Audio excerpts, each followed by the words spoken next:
No, non voglio che il mio corpo venga visto da nessuno.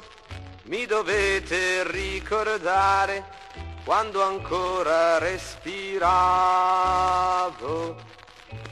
No, non voglio fare il viaggio sopra un carro decorato da disegni provinciali, da colonne arabescate.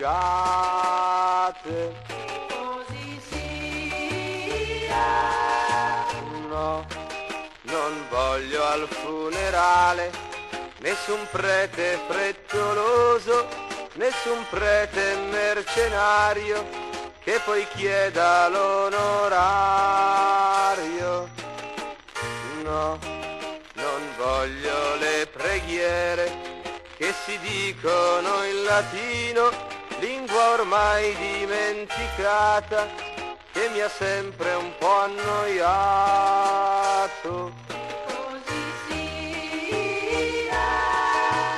No, non voglio le orfanelle che m'han sempre fatto pena, date loro dei gelati con i soldi risparmiati.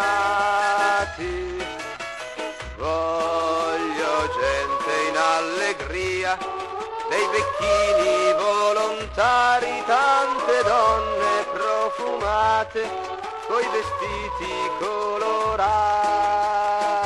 E così sia.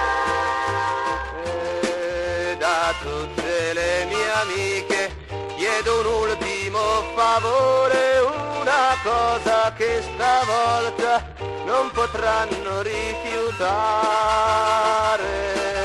Quelle cose che da vivo non mi avete regalato, regalatele vi prego oggi a tutti i miei amici.